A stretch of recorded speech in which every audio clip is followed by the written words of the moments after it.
Good day, my cunning linguists.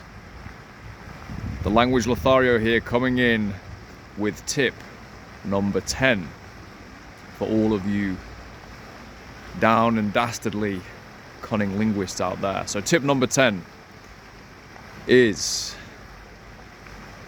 your language is your lover. Listen to her.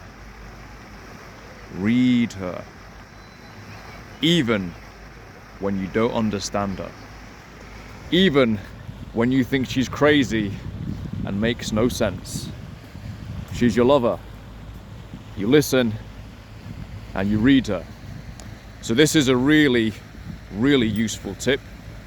And this is actually related to the discovery of a linguist in the 1970s who actually realized, basically studied language acquisition and realized, oh my goodness me, we're doing it all wrong.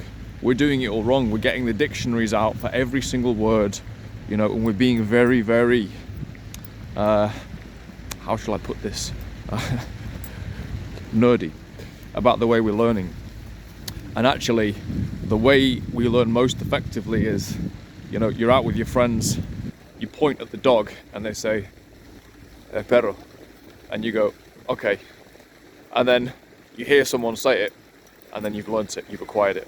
Okay, so what he realized was engaging with language that you don't even necessarily understand. You don't even need an explanation, you don't even need a translation. Someone just points at it, for example. Someone just points at it. And so that's situational, and I'm going to come on to that in a different video. But something you can do on a daily basis is just listening to the language and engaging with the language, reading the language, even when you don't fully understand it. So as soon as you're up and running with the basics, you want to begin this process. This, in conjunction with memorization, when you put these two approaches side by side, which are almost opposing approaches. One is kind of marinating in the language. The other is acquiring things aggressively through memorization, graded interval recall. When you put them side by side, you're off to the races. And you acquire the language much more quickly. I do think, especially for things like what I'm doing at the moment, Serbo-Croat, I would be nowhere if I'd not. I mean, I'm not very far anyway, but I would be literally nowhere if I'd not done aggressive memorization. But now I've done that, now I'm out and about, and I'm beginning to use it a little bit, and I'm hearing things and I'm having little conversations with people. Now this second phase begins to come in a little bit more. Audio, listening to my lover and reading my lover as well. And I'm actually being very, very lazy. I'm giving myself all the excuses under the sun because I don't have as much commitment with this language. But with languages that I have committed to in the past, and I'm still committed to, this has been the process. Aggressive memorization side by side with reading, even when you don't understand. Okay, and I'll give you one last illustration of this. I read El Quijote, which is a 1,000-page book in Spanish. It's the first novel.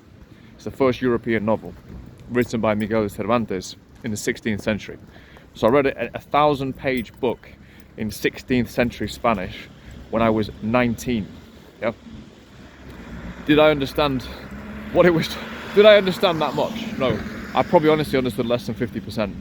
I don't know what percentage. 40, I don't know. 30 even, I don't know. Probably around 30 to 50. Yeah. But I read it. Constant exposure. Yeah, I was doing this for years and years. That's how several years later, when I'm in a Madrid nightclub, talking, listening, and all of this marination, stuff that I've read, stuff that I've listened to, now I'm engaging it in a social context. It's all lighting up.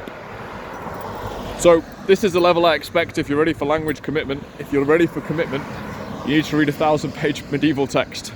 No, you don't need to do that. But marinating in language, loving your language, listening to her and reading her, even when you don't understand, even when she seems crazy. Just do it.